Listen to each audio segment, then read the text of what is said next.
Estás escuchando Así empecé en el cine, el podcast donde los que hicieron y siguen haciendo cine nos cuentan cómo empezaron a hacer. Hoy nos visita Celina Murga. Siempre empiezo con la misma pregunta, que es si tenés noción de qué momento registraste el cine. Uh-huh. Sí, tengo noción, y es un poco como, parece un cliché lo mío, pero es así. Cuando yo era adolescente, en Paraná, mi ciudad natal, tenía una muy amiga, Sole, que ahora vive en España y trabaja en producción, que a las dos nos gustaba mucho ir al cine. Digamos, no sé, no es que un momento dije, simplemente recuerdo que nos gustaba el cine, nos gustaba ver películas, nos gustaba conversar sobre películas. No sé, es como... Claro, no es que recordás no es una un película momento de la concreto. infancia. No, bueno, sí, por ahí, E.T. Ajá. O lo que me encanta de esta anécdota, porque nadie se acuerda de esa película, Flash Gordon, por ejemplo. Claro, con la música de Queen. Pero es una película que nunca más encontré en ningún lado. Y yo me acuerdo mucho el momento de estar en la sala del cine Rex, el Ópera de Paraná, que no existe más, obvio, viéndola y la música, ¿no? Claro. No sé si quiero volver a verla. Y el otro día lo hablábamos creo que con Javi. Hay películas que conviene, que si uno tiene un recuerdo muy, muy particular, conviene no volver a verlas, qué sé yo. Cual. Pero no sé si Flash Gordon en particular era una gran película. No, por eso digo que me da gracia contarlo, porque yo me acuerdo el momento, se ve que hay algo... Sí, no sé, sí recuerdo la música, no me acordaba que fuera de Queen, pero sí, el Flash, Ese es Freddy. Exactamente. Pero sí, me acuerdo de algo del momento y de la sensación así musical.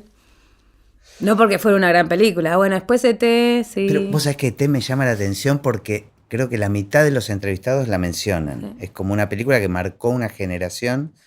Y es curioso porque hay gente que después terminó haciendo un cine muy distinto. Totalmente, por eso digo, y otra, por ejemplo, otra película que de más grande que me acuerdo, y me acuerdo que volví a verla, le pedí a mi papá que me acompañe, como que había sido una cosa importante para mí, es La Sociedad de los Poetas Muertos. Me acuerdo, sí, claro. Pero quiero decir, no son películas que vos decís, claro, esta es la película preferida de un director de cine. Pero está buenísimo que sea digamos, así, que sea por más... algún lado te atravesó, real, claro. Sí. O sea, películas más comerciales, o esta de que La Sociedad de los Poetas Muertos, me acuerdo, era muy emotiva, un poquito cursi, ¿no? Sí, película de mensaje, ¿viste? Claro. Carpe diem, aprovecha el día, esta cuestión como de... Sí. De cierta idea de misión o de cómo desarrollar el potencial. No sé, sí. También me gustan me pegó a la adolescencia. Esas películas me siguen gustando. También otra cosa que veo que se repite en todos los entrevistados es muy relacionado con un otro, con alguna persona en específica, el registro y el placer por el cine, ¿no? Como una necesidad de compartirlo con alguien. Sí, y sí, yo tengo como mucho recuerdo de esta amiga, con el que eso aparte es lindo porque nos unió siempre y de alguna manera cada uno encontró como la manera de desarrollarlo, digamos, ¿no? Y otra cosa que yo creo que también me influyó, aunque quizás más tangencialmente, es mi abuelo, que era médico, pero era fotógrafo amateur. Pero fotógrafo, tenía su laboratorio de blanco y negro, o sea, era amateur, pero se dedicaba. Y para mí son increíbles las fotos que él hacía. O sea, más allá de que sea mi abuelo, me parecen como muy buenas las fotos. ¿Y compartías ese momento de revelado o algo? No. De hecho, yo medio que lo descubrí a él en esa faceta, más a partir de haber recibido esas fotos, digamos, después de que él falleció, digamos. No es algo que él me hubiera contado. No, porque me parece que cuando, digamos, mi época más de adolescente... Él ya estaba más grande. Las fotos son muy de mi abuela y de todo el momento de mi mamá y mi tío chicos. Uh-huh. No sé, ahora que me decís, no sé si siguió haciéndolo de más grande, ¿entendés? Pero son como fotos blanco y negro de los 50, 60. Uh-huh. ¿Y las descubriste? Las descubrí después. Y eso también fue algo que yo siento que me retroalimentó y me inspiró de alguna manera, ¿no? ¿Y en tu familia el tema de la cultura era algo presente, digamos, más allá de esto de tu abuelo? Sí, era algo presente. Íbamos mucho al teatro, me llevaban al teatro a escuchar música al teatro, así tipo orquestas, ¿viste? Uh-huh. como una salida familiar y tengo recuerdos encontrados, porque por ejemplo me acuerdo mal de una vez que había un cumpleaños y me fueron a buscar del cumpleaños para llevarme al teatro. Imagínate que No para querías. mí era el antiplan. Pero bueno, quiero decir, eso era algo que sí se cultivaba. Ajá. Y que bueno, no sé. Pero después, todos médicos en mi familia, o sea que... Ah, mira.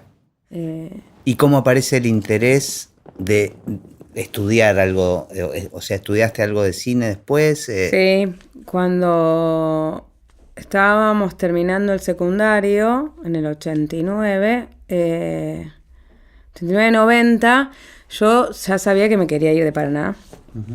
Soy de las que fueron de alguna manera expulsadas por la sociedad en la que vivían. Digamos, bueno, expulsadas en el sentido de como una necesidad de abrir los horizontes, digamos, ¿no? Bueno, un poco se ve en tus películas eso, ¿no? Hay algo de... Totalmente. Y al principio yo fui muy inconsciente con eso, inconsciente en el sentido que no me lo registré, pero después me empecé a dar cuenta que sí, que estaba esta cuestión como del pueblo chico o de ese lugar que encierra, ¿no? Y que aprisiona.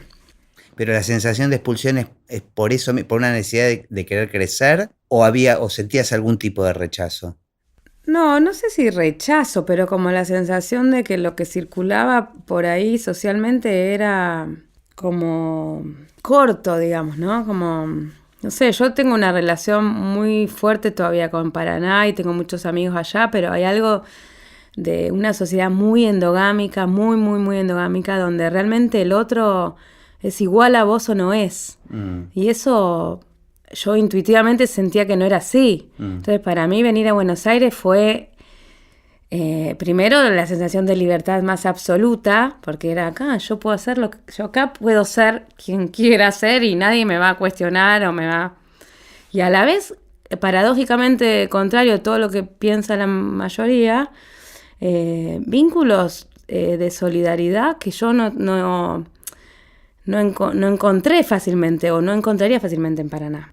A ver, tengo mis amigos y está todo bien, pero hay algo donde yo acá me relaciono con alguien y no sé qué apellido tiene, no le pregunto quién es, no le pregunto dónde estudió, no Y me sin embargo, importa. podés conectar. Me relaciono y conecto, ¿entendés? Claro. Eso es más raro, en Paraná no sucede.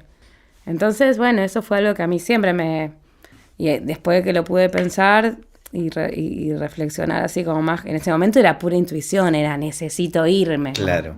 ¿Y decidiste, te viniste sola? No. Porque en ese momento había muy pocas opciones para estudiar. Entonces era muy común que la gente se fuera a Córdoba, a Buenos Aires o a Rosario. En carreras en general. Sí, Paraná. en general. La verdad que después empezaron a haber más, pero en ese momento era poco. Y entonces vinimos con 4 amigas. 4, 5, bueno, fue como mutando. Vivíamos como en 2 departamentos cerca. Los primeros 2 departamentos en los que vivimos eran en el Congreso, ¿viste? Esta cuestión de los provincianos que vamos al centro para sentir que estamos contenidos. Entonces vivíamos ahí cerca del Gomont, o sea, como en la otra cuadra del Gomont, después en Perón y Callao, o sea, ahí. ¿Pero ya vos sabías que venías a estudiar cine? Yo empecé estudiando comunicación social. Uh-huh. Me parece que todavía no había muchas opciones de cine en ese momento. Bueno, seguramente sí, creo que la NERC ya estaba.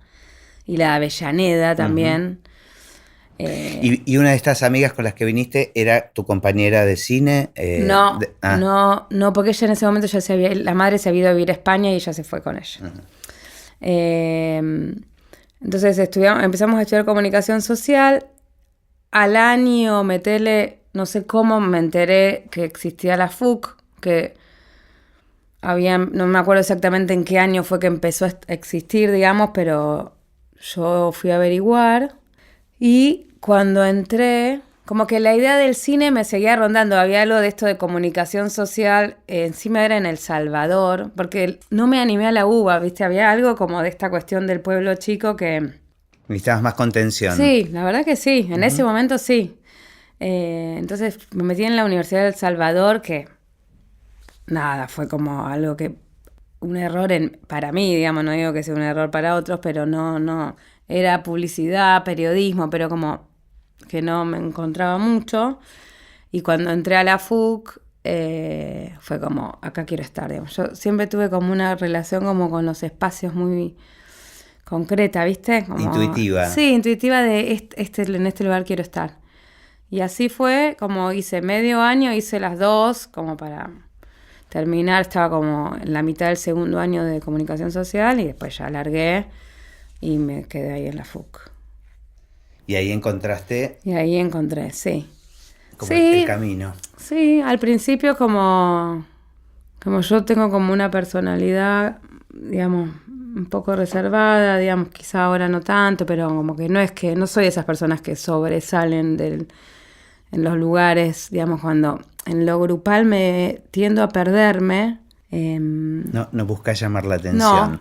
Entonces, en el FUC nunca hice como un corto curricular o nunca fui de los que, este es el director del grupo. Viste que había como esas figuras así de, él es el director, él es el que tiene talento para... Entonces, por ahí al principio no fue tan fácil encontrar mi lugar. A otros era como más, ella hace arte, ella hace... ¿Vos Para tampoco mí, sabías bien qué era lo que querías? No. Pero te anotaste en la carrera de dirección. Sí, pero en ese momento no había tanta opción como ahora. Okay. Claro. Sí, por algún motivo empecé como a tender más hacia los roles en dirección o en producción. Hice algunos cortos, pero no eran los elegidos, digamos, no eran como cortos extracurriculares, que en eso la FUC siempre fue como muy inteligente digamos, la línea de apoyar y impulsar que todo el mundo pudiera filmar, digamos, como habilitando mucho los equipos y fomentando eso. Entonces sí, hice algunos cortos. Y en paralelo, digamos, yo empecé en el 92. Terminé en el 97. Metele que en el 96-97 empecé a laburar en publicidad, que tal cual hablábamos, es como, era en ese momento como la salida laboral más evidente y concreta. Primero empecé a laburar como asistente de producción, después también como en el área de dirección. Digamos, era un laburo que yo sabía que me daba guita, pero donde nunca me hallé del todo, como que no me encontraba socialmente, digamos, había algo. Funcionaba bien porque siempre fui como prolija y obediente de alguna manera y responsable, entonces había algo que funcionaba bien, me llamaban mucho. ¿Pero sentías que tenías algún tipo de aprendizaje trabajando? Sentía que la veía siempre un poco de afuera, digamos, ¿no? Y que... No, la verdad que me cuesta identificar. Sí, quizás a nivel de los roles, digamos, como trabajé mucho en Flenner y había algo de los grupos de trabajo que estaban como muy constituidos y que funcionaban casi militarmente, y había algo como del funcionamiento y cierta sensación de entrenamiento en lo grupal y en el trabajo de equipo y de la especificidad de cada rol, ¿no? Que eso sin duda lo capitalicé bien, digamos. Pero bueno, también me acuerdo mucho el momento en el que decidí dejar, que muchos me decían, no digas que no digas que no. O sea, dejar era decir que no a un nuevo proyecto. Dejar de empezar a decir no, y me acuerdo que al principio decía no puedo, porque viste que te daba cosa decir que no, para que no te van a llamar más, era como la frase, ¿no? Pero bueno, también en un momento empecé a dar clases en el SIC, lugar que todavía doy clases, y me empecé como a entusiasmar más con ese ámbito. Medio ahí en paralelo también se hizo la película Solo por Hoy. La FUC fue la segunda película que hizo la FUC. Y la primera fue Moebius. Tenés razón. Que si bien era era una película más colectiva, pero bueno. Y esa experiencia, donde ahí estuve como en el equipo de dirección, hicimos el casting, digamos, como que para mí fue determinante. Porque fue la primera vez, yo venía como de la experiencia de publicidad, de set, pero de publicidad, y acá fue ver, por un lado, a un compañero mío dirigiendo, un compañero que abría mucho el juego en el sentido que éramos un equipo y muchas situaciones de duda o de preguntas sobre cómo encarar una escena o no, se democratizaban y éramos como todos parte de ese mismo barco. Y yo ahí sentí que podía hacerlo. Dije, yo puedo hacer esto. Como que claramente fue sentir eso. en ese momento. Y una sensación placentera, Claro, además. sí, y un disfrute del trabajo grupal, digamos. Éramos todos pares, entonces ahí hay algo que aparece Sí, que es claro. distinto, no hay manera, ¿viste? No es el set por el set mismo. Claro. No, igual creo que tiene que ver con lo que estábamos charlando hace un rato, comparado con el mundo de la publicidad. Me parece que tiene que ver con la energía del objetivo, digamos. Una cosa es digamos, una persona que quiere contar una historia o que tiene algo para contar y un equipo que lo ayuda a eso. Y otra cosa, si bien también es filmar y contar un cuentito, hacer un comercial, pero la finalidad no es mostrar una visión del mundo o una mirada sobre algo, sobre relaciones humanas, Sí. sino vender un producto. Entonces, Sí, ya, sí. yo Sí, creo sí, la libido que se pone en juego es radicalmente otra, y los intereses y lo que circula entre las personas que lo están haciendo. Claro, claro.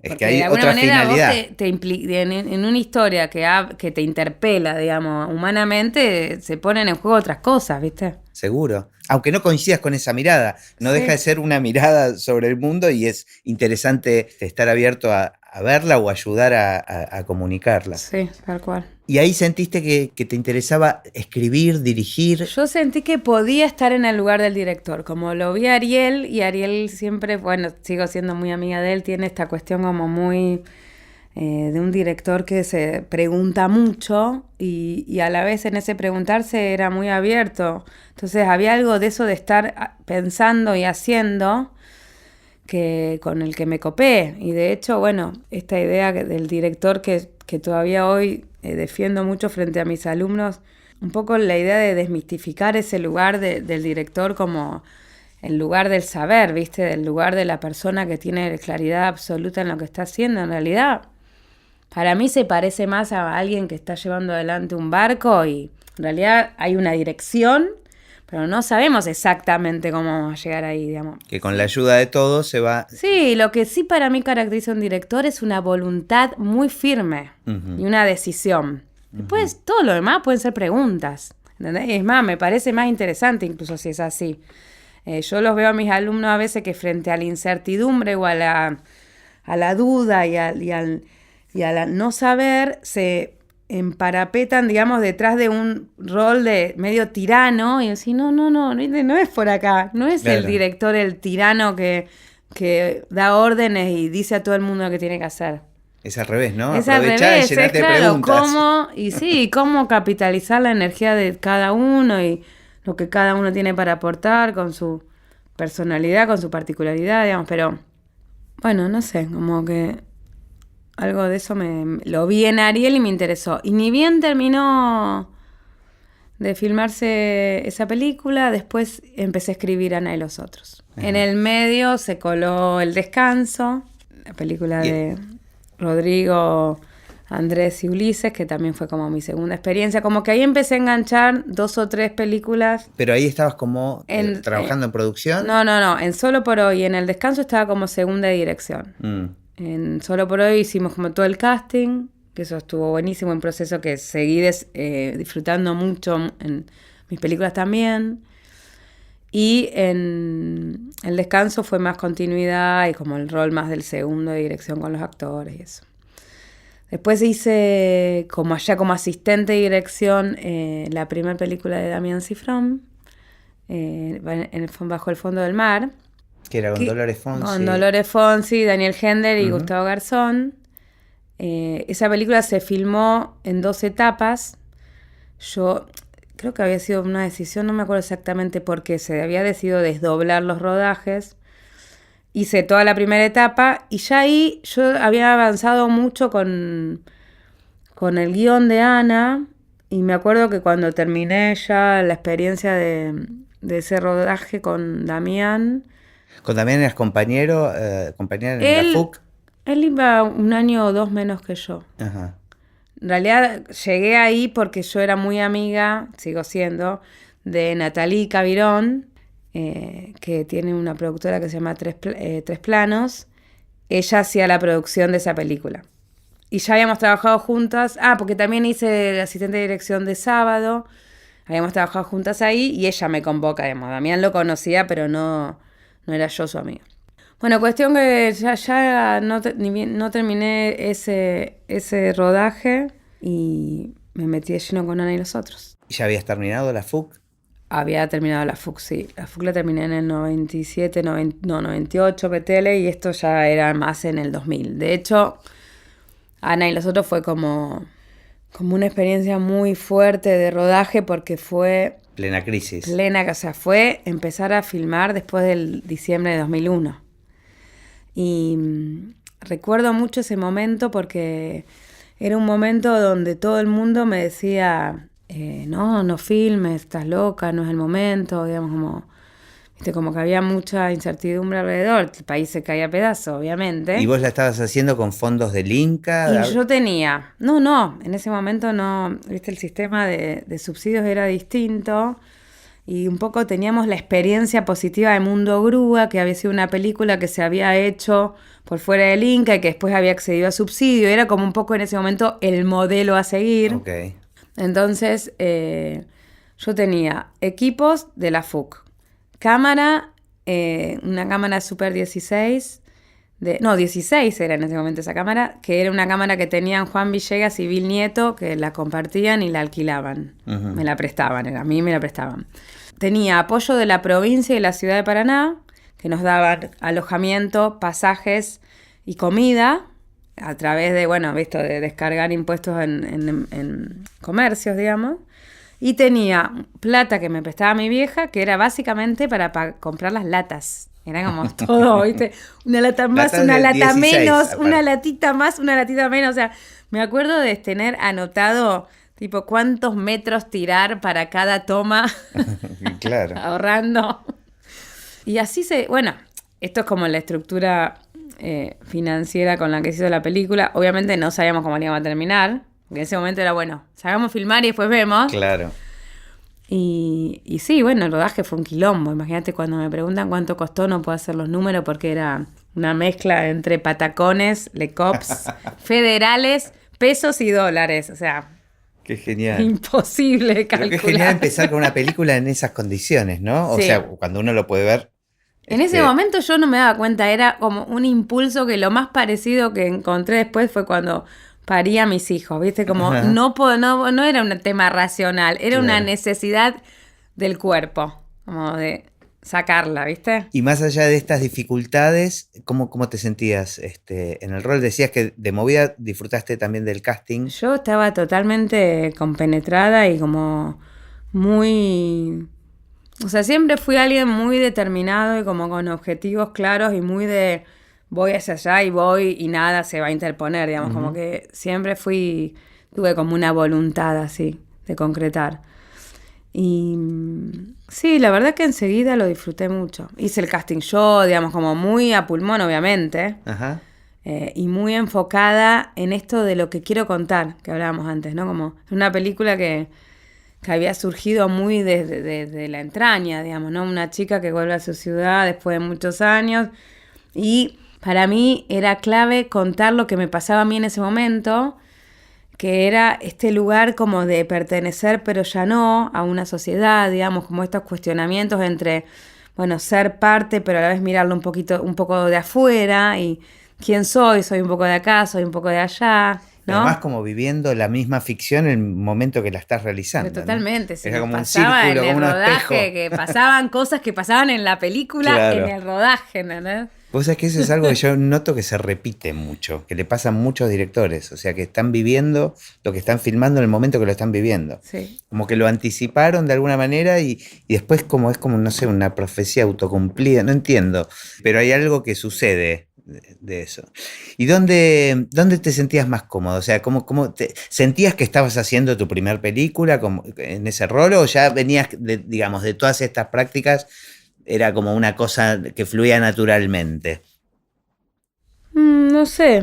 Te levantás a la mañana y decías, estoy haciendo mi película. O sea, ¿entendés lo que quiero decir? Sí. Como... me parece un poco de las dos cosas, quizás, o sea, me sentí siempre como muy en la acción, ¿viste? Como no detenerte demasiado. Así como yo soy alguien que piensa un montón las cosas y a veces creo que demasiado, pero en ese momento cuando yo lo miro para atrás digo, estaba bastante loca. En el sentido de que estaba muy enfocada que eso era lo que tenía que hacer. Y nada me distraía de ahí. Y creo que en un punto eso fue lo que me salvó también, digamos, porque no sé si se hubiera hecho esa película en otro contexto, esta cuestión de no esperar a qué, digamos, como que había también, me parece una pulsión y una necesidad de todos los que hacíamos la película de embarcarnos en una que pudiéramos, digamos, frente a un país que se caía a pedazos, como la necesidad de agarrarse de algo que pudiera depender de nosotros, digamos, que pudiéramos hacer concretamente con nuestras manos. Ujú. Como que eso fue algo que estaba muy en el espíritu de los que estábamos ahí, ¿viste? Y sí recuerdo momentos, como escenas, momentos de colapso, momentos de levantarme y decir, no sé, un día frente a una escena o frente a un quilombo de producción, porque yo estaba muy involucrada, obviamente, en la producción, de levantarme llorando, pensando, hoy no voy a poder hacer nada, como sí, recuerdo eso, pero como momentos muy puntuales, como, ¿viste? Y después ir a Y resolverlo. después seguir, y después avanzar, sí, como... ¿Y cuánto tiempo de rodaje fue? Fue un rodaje largo porque nos agarró una de estas corrientes del Niño, ¿viste? Viste que cada tanto hay estas corrientes de donde hay mucha lluvia. Y deben haber sido 8 semanas. 8 semanas. Casi impensado hoy, ¿no? Hoy es impensado, sí, era un rodaje que no era complejo respecto de la logística, pero sí tenía mucho exterior, mucho. Entonces no, y una película muy pensada para el verano, para el sol, para la luz. Claro. Y teníamos muy pocas locaciones de interiores que funcionaban como cobertura, digamos. Y me acuerdo aparte una escena que era una escena larga, que era una fiesta, que la estábamos filmando en una quinta que tenía un acceso que era un perno, porque era barro en ese momento, en realidad era tierra, pero fueron días y días y días y días de lluvia y no podíamos entrar con los camiones y era como estar empantanado literalmente en una situación, ¿viste? Y fue la fiesta más larga. Y decime una cosa, más allá de que lo estabas haciendo con amigos, Sí. ¿cuál era tu apoyo más importante? O sea, ¿en quién sentías que podías descansar o que te daba la seguridad en rodaje? Qué buena pregunta. No, bueno, yo ya estaba saliendo con Juan en ese momento, Juan Villegas, y claramente, si bien él no estaba en el rodaje, ¿Te acompañaba? sí, 100%, 100%. Y siempre fue y siguió siendo como un interlocutor muy el primer interlocutor para todas las instancias del rodaje, digamos, y de más que de rodaje, del proceso. De hecho, eso es como algo que nos diferencia mucho en el sentido que yo necesito como esto, y esto qué tal, y esto qué te parece, y si no, y si mejor, como que me pregunto mucho todo. Ajá. Y me gusta como abrir el juego y escuchar. Tener un frontón, ¿no? Sí, Tener alguien... y que por ahí hay veces que eso te pone en jaque, porque obviamente te hace dudar, pero hay algo del movimiento ese de ida y vuelta con otro que a mí siento que me tira hacia adelante, digamos. En cambio él es como alguien más reservado que resuelve él y que es como algo más de uno. No le uno importa solo. tanto la opinión de la afuera. Y sí, y siempre fue como esa una diferencia fuerte en cuanto a lo creativo, digamos, entre nosotros. Sí, me da curiosidad ese tema, porque no es común encontrar parejas de directores, Sí. ¿no? O sea, es común que parejas dentro de la industria Claro. con roles muy distintos, pero... Sí, pero bueno, también es porque nosotros nos conocimos en la FUC. Si bien no empezamos a salir ahí, pero nos conocimos en la FUC. Y bueno, pero es que sí, es verdad que no es común, pero para mí hay algo de nuestra relación que siempre estuvo muy atravesada y como nutrida por ese lugar de intercambio y de compartir, digamos, el día de hoy que nos gusta ver una película juntos, en el Claro. que nos gusta como hablar y esto, y como sigue siendo como un lugar de nutrición fuerte, digamos. Está bueno, pero es poco común. Sí. ¿Cómo siguió el tema de la peli? ¿Terminaste el rodaje? ¿Pudiste completar todo lo que tenías planeado? Sí. Sos muy estricta con el guión a la hora de rodar. En general sí, en esa película de hecho hubo como muy pocas escenas que se filmaron un poco deliberadamente, como de manera más documental, digamos, en la playa por ahí o en una situación que hay en la peatonal.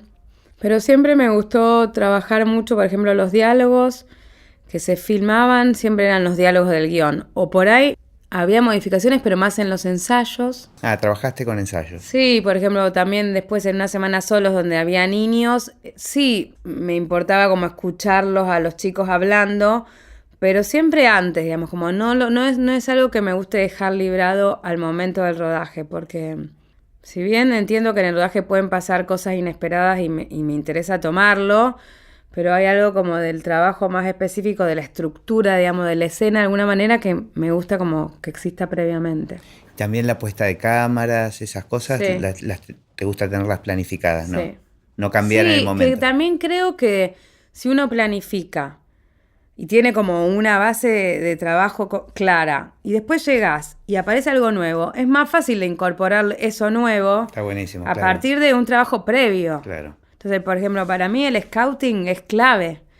Y siempre entiendo cómo cada instancia de trabajo puede resignificar la anterior, y me gusta eso. De hecho, hay una frase que siempre uso con mis alumnos que es de Truffaut, que dice: hay que filmar contra el guión y montar contra el rodaje, ¿no? En el sentido de que cada instancia tenga esa flexibilidad creativa de replantearse lo anterior. Digamos, me parece que es la manera en que una película puede crecer.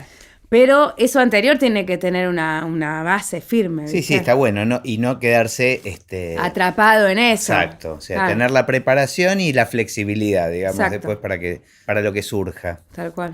Y bueno, terminaste el rodaje de esta primera peli y ¿qué pasó? ¿Te pusiste a hacer Fue edición como enseguida? medio titánico porque el rodaje se terminó, se empezó a montar en un lugar que nos prestaban, la isla, me acuerdo, y a Carino tenía una isla y nos prestaba la isla. Y bueno, la presentamos al Bafisi, como que en ese momento el Bafisi estaba, viste, el Bafisi empezó en el 99, estamos hablando del fines Claro, del estaba 2001, como era reapareciendo. como apareciendo ese lugar como posible vidriera o plataforma, digamos. Y la seleccionaron para el Bafisi. Ahí fue como, bueno, y ahora hay que terminarla. ¿Cómo hacemos para terminarla? Claro. Bueno, Quintín, que era quien estaba en ese momento en el Bafisi, nos ayuda a presentar la película a Hubert Valls, que dan plata, viste, para postproducción. Y bueno, queda seleccionada ahí en Hubert Valls, y con esa plata pudimos terminar todos los procesos que faltaban. A todo esto, bueno, fue titánico también con el Inca porque no la querían reconocer. Bueno, 1000 veces se presentó a los comités, 1000 veces dijeron que no, hasta que finalmente, después de que la película fue al Bafisi, se estrenó afuera, le fue bien, recorrió festivales, se estrenó en Francia, conseguimos que nos dieran el interés y pudimos finalmente. Yo aparte yo quería poder pagarle a todo el mundo, como Claro. que realmente era parte de mi objetivo, ¿viste? Como... Ajá. Y bueno, y conseguimos el subsidio muchos años después. Y ahí se hizo un estreno comercial. Y ahí se hizo un estreno comercial. O sea, años después. Años después, sí. En el 2004. Mirá. Sí. Pero sí tuvo recorrida en el Bafisi le fue bien. En el Bafisi le fue bien. Enseguida nos invitaron me acuerdo que estaba el Festival de Venecia, el Festival de Locarno, como todos queriendo. Y para mí era algo muy... Porque eso también cambió mucho. En ese momento ir a un festival era como algo que venía después, digamos, no estaba como en el génesis del proyecto. Claro. El génesis del proyecto era parir esto que tengo que parir, como yo hoy discuto, ¿no? O hablo mucho con mis alumnos de no puedes estar pensando en el Bafisi cuando no filmaste un plano, o sea, no, claro. Te estás equivocando de foco, ¿entendés?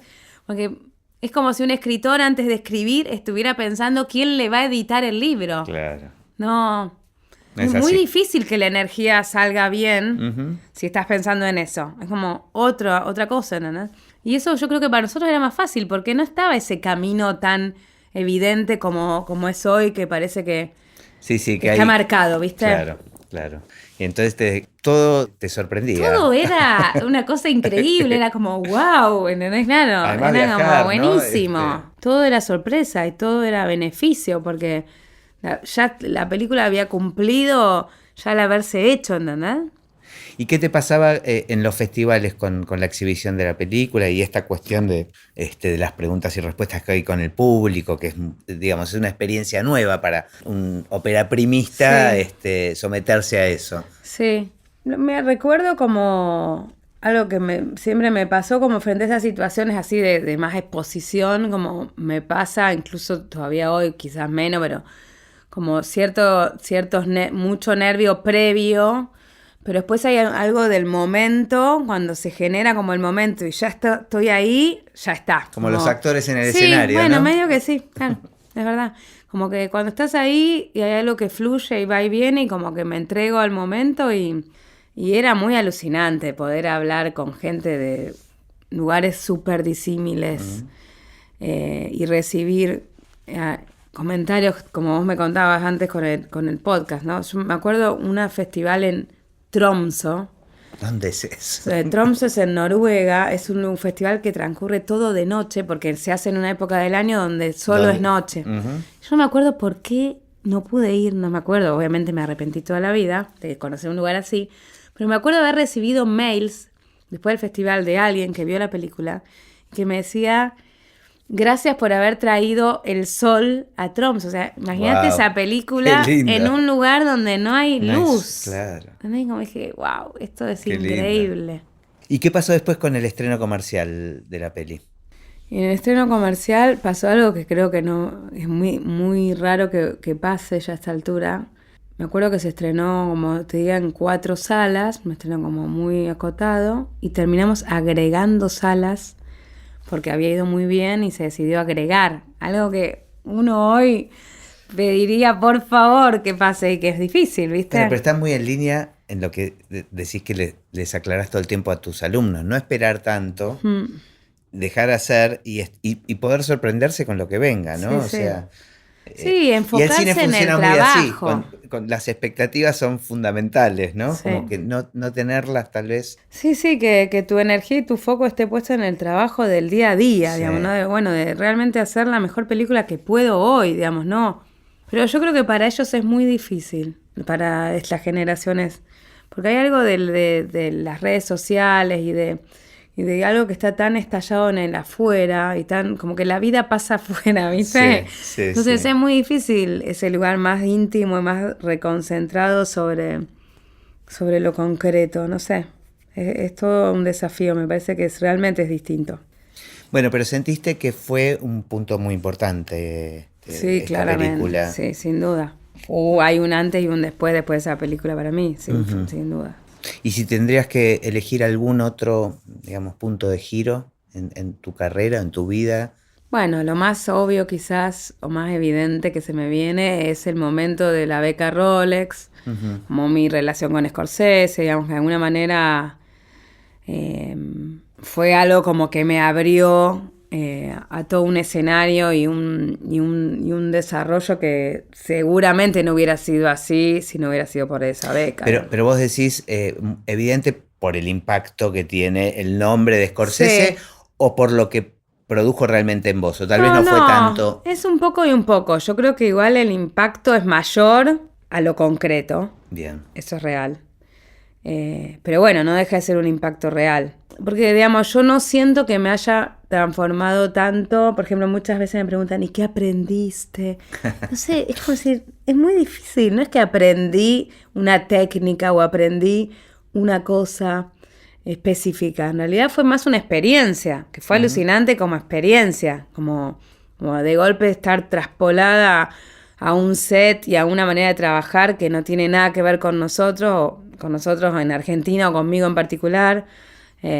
O tal vez descubrir que cosas que uno cree que eran tan distintas no lo son. No, exactamente, las dos cosas, porque por un lado, frente al problema, era como estar en cualquier otro set, digamos, pareciera esta idea falsa de que el dinero lo resuelve todo, y en realidad había momentos del rodaje donde de golpe había un papel, tenía que pegarse a una pared, me acuerdo en una escena de DiCaprio así supuestamente medio en el cliff, como es en el precipicio. Ajá. Y el tipo tenía como que agarrar un papel, y eso obviamente era un chorro de aire que empujaba el papel, y no funcionaba, y no funcionaba. No funcionaba, chicos. Y estaba todo el mundo opinando sobre cómo ves, sí, esto es, chicos, que todo el mundo opinemos, ¿no? Que tenemos cada uno nuestra baldosa. Y esto se hace así en Paraná eso también. Es así, claro.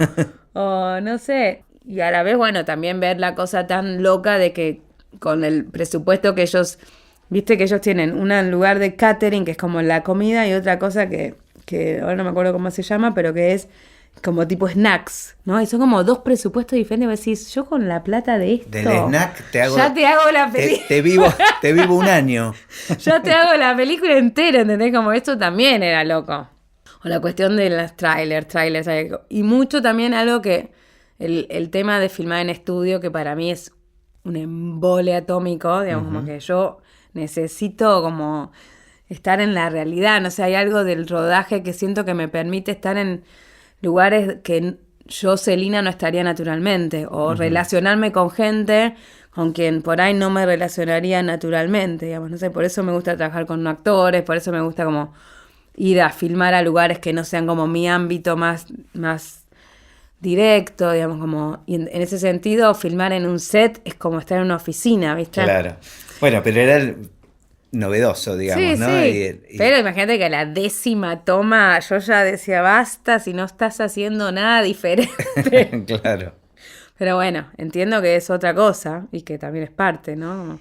¿Y sentís que esa experiencia sí te abrió puertas? Sí, me abrió puertas, sí, claro, sin duda. Sí, como básicamente gente que por ahí no se interesaba en mi cine se empezó a interesar por mi cine, digamos. Claro. Como eso fue concreto en términos de producción, digamos. La siguiente película yo venía de filmar siempre con fondos nacionales, digamos, pero la siguiente película tuvimos plata de Alemania, de Holanda, digamos, como que hubo algo que se abrió hacia afuera, digamos. ¿Y cuál fue esa película? Esa fue La Tercera Orilla. ¿Y cómo fue esa experiencia? Y fue un poco como mantener un esquema de trabajo que a mí me gusta, que tiene que ver con, básicamente, con trabajar con no actores, en general, digamos. A la vez como estar yo muy siendo parte del proceso de casting, que es un proceso que siempre me gustó hacer, y con Una semana solos conocí a María Laura Berch. ¿A María Laura la entrevistaste ya? Sí, Bien. la pasamos muy bien. Bueno, María Increíble. Laura es alguien de esos amigos de la vida que me hice gracias al cine y que quiero mucho, valoro mucho, y que además encontramos como una forma de trabajo. Ella también estaba un poco empezando, entonces fue como un poco encontrar una forma de trabajo conjunta donde cada una tenía su lugar, pero a la vez había algo del nutrirse una de la otra, que era como muy importante, y esta cosa de ir preguntándose mucho también sobre los personajes en el proceso de hacer el casting, y eso fue algo que, bueno, después seguimos trabajando juntas y lo seguimos haciendo. Entonces fue, por un lado, trabajar más cómodo, en el sentido de que era una película donde la plata estaba, digamos, donde no Claro. había incertidumbre respecto de cómo se iba a terminar, pero a la vez queriendo mantener ese lugar un poco artesanal en la factura, como para no distanciarse demasiado de lo que se estaba contando, digamos, ¿no? Yo soy de las que creo que a veces la hiperespecialización hace que el trabajo se despersonalice y que haya algo como de cierta alma en las cosas que se pierda. No sé, por eso tiendo a preferir equipos chicos en lo posible, o sea, no esa cosa loca de que cada departamento tenga 10 personas, o sea, hay algo... Bueno, eso es lo que se te puso en evidencia en el set, ¿no? Sí, o por ejemplo, no sé, anécdota en Scorsese, ¿no? El set estaba armado en unos hangares en Boston, hay como unos hangares de aviones que estaban abandonados y ellos coparon esos lugares y armaron mega sets ahí adentro, ¿no? Pero había decorados enteros que nunca se usaron en la película. Que se hicieron para la película. Sí, no se usaron. O sea, me acuerdo situación de, bueno, ¿cómo era el que siempre trabaja con él? Ferretti, creo que falleció después.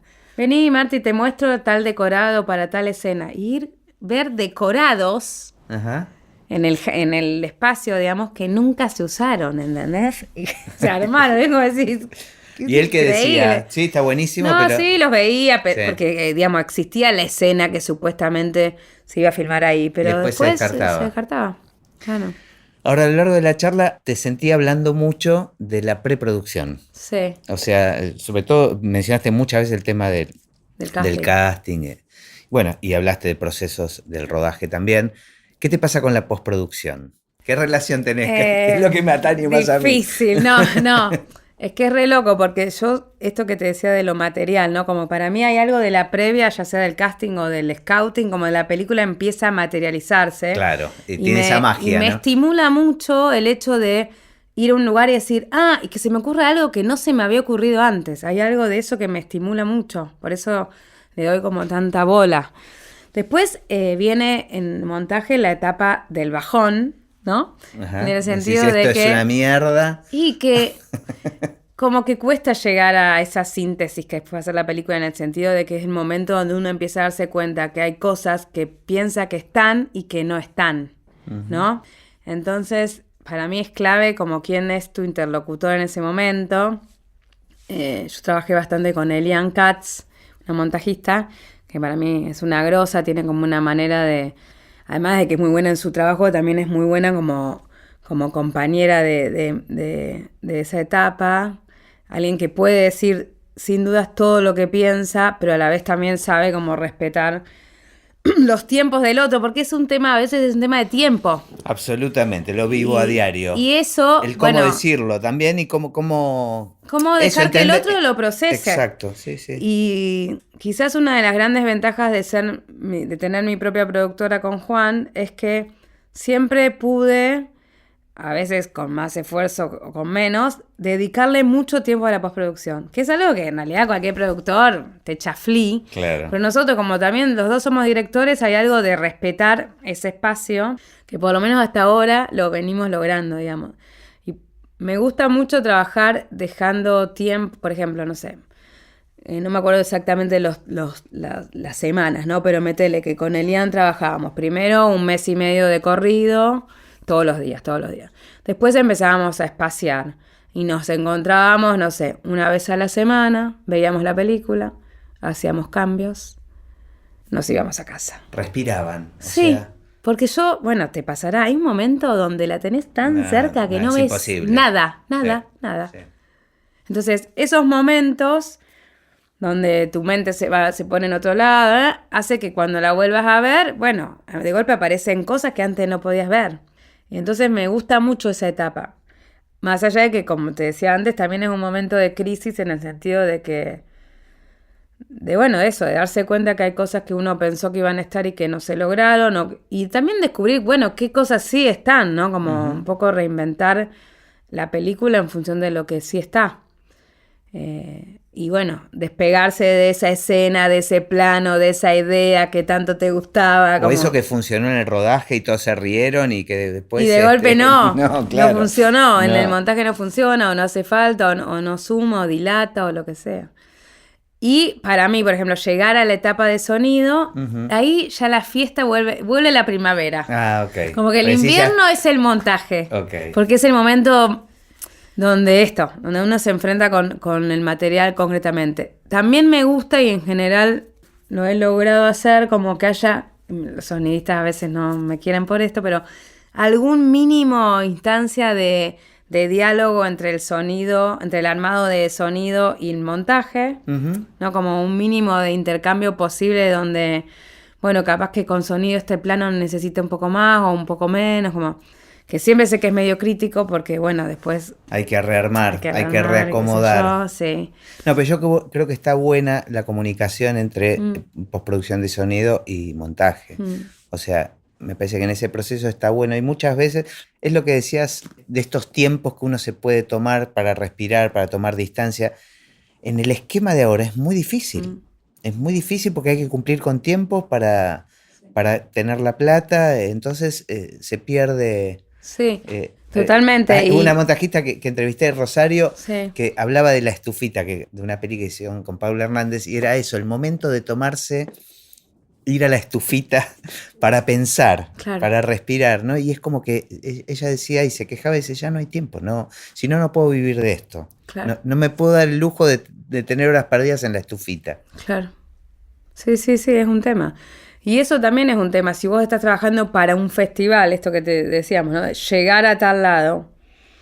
Claro, que eso es muy común también. Que ahora también es muy común, pero yo nunca entré en esa lógica, digamos, en el sentido de que voy a llegar a donde llegue cuando la película esté terminada. O sea, ¿Qué me garantiza qué? Es como muy tramposo también ese razonamiento, digamos, porque en realidad lo único que yo puedo asegurarme y que quizá me pueda garantizar un buen final es hacer la mejor película que puedo. Y para hacer la mejor película que puedo necesito Tus tiempos. ese tiempo, qué sé yo. No sé, ojalá se pueda seguir trabajando así. La verdad que yo hace bastante que no filmo. La última fue esa, Tercera Orilla. Y entiendo, bueno, lo que vengo viendo en este tiempo es como una pauperización muy grande del trabajo. Digamos, ya sea en el rodaje, que los rodajes hoy, 6 semanas es como tocar el cielo con las manos, digamos, no sé. Bueno, me lleva perfecto para la última pregunta, que es ¿cómo ves el futuro del cine? Ok. Digo, más allá de la situación Sí, actual, país. ¿no? O sea, No, la verdad que no es fácil. Yo siento que el cine como, digamos, ya sea desde su esencia narrativa como también su esencia de exhibición, está mutando hacia otra cosa. Creo que el cine como lo conocimos nosotros, digamos, en relación a este lugar que combina tan a la perfección lo íntimo y lo público, ¿no? Esta cuestión de poder ser partícipes de la historia de una persona de una manera muy íntima y muy empática, pero a la vez estar compartiendo ese hecho colectivamente y esa relación colectivamente, creo que es algo que naturalmente va a ir cada vez teniendo menos espacios, digamos, ¿no? Creo que lo que más ha cambiado la forma de hacer es la forma de ver. Digamos, hay una realidad que es que cada vez más personas ven cine solos en pantallas chicas. Digamos, eso es un hecho. Después, yo tiendo a ser optimista, o me gusta tratar de ser optimista en el sentido de que también tendremos nosotros como generadores de historias que adaptarnos y tratar de leer el momento. Para mí hay algo muy importante para seguir viviendo, es leer el momento, o intentarlo, digamos, entender el momento, no desde un lugar de todo tiempo pasado fue mejor, sino de, bueno, esto hoy es así, ¿cómo yo hago para sumar, para contar, para aportar a esto que está hoy, digamos? Me parece que ese es el gran desafío. igual yo también soy optimista y creo que esa necesidad como la que vos tuviste, que casi de parir y que tenemos de contarnos historias, es como inevitable. Entonces, por más que los formatos no colaboren o distorsionen o lleven la cosa para otro lugar, la necesidad esa se va a hacer lugar, ¿no? Como se hace lugar la naturaleza. Totalmente, sí, por eso es como un cambio y me parece que cuanto más flexible uno esté, mejor es. Claro, tampoco ponerle resistencia, ¿no? Sí, porque si no caemos en el todo tiempo pasado fue mejor y yo no creo eso, digamos, si me entrego a ese pensamiento me quedo en mi casa, quiero decir, como, ¿no? ¿Y estás con ganas de volver a filmar? Sí, muchas. ¿Estás escribiendo? Sí, es loco porque yo soy también así como tengo mi tiempo para la post. Me gusta también, no soy de que necesito filmar todo el tiempo, entonces la verdad es que hasta el año pasado estuve más escribiendo, más como tratando de encontrar la historia, como con pocas ganas de set, digamos, porque son energías muy distintas, ¿viste? Y ya del año pasado me empezó como a volver esas ganitas de esa instancia de creación colectiva, ¿no? De esa adrenalina que genera el rodaje. Y estoy ahora con 2 proyectos de ficción y uno de documental, un poco más verde el de documental, pero 2 proyectos de ficción muy distintos. Uno es como una película pensada para una coproducción con España, con una actriz española que está involucrada y estamos como muy contentas las dos de trabajar juntas, que es Emma Suárez. Pero bueno, es una película grande, entonces está como llevando su tiempo a armarla. Y después otra película muy chiquita, pensada así para ser filmada en otro esquema de trabajo y me entusiasma como las 2 posibilidades, digamos, ¿no? Como ahí estamos en gateras esperando a ver cuál avanza primero para arrancar. Bueno, gracias. Bueno. Lo disfruté un montón. Buenísimo, yo también. Muchas gracias.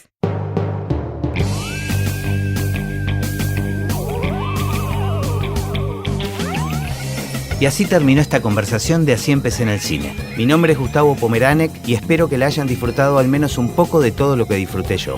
Recuerden que se pueden suscribir para escuchar todos los episodios que vamos subiendo en asíempecéenelcine.com. También nos pueden buscar en Apple Podcast, en Spotify o en cualquier otra aplicación de podcast. Los espero en el próximo. Chau.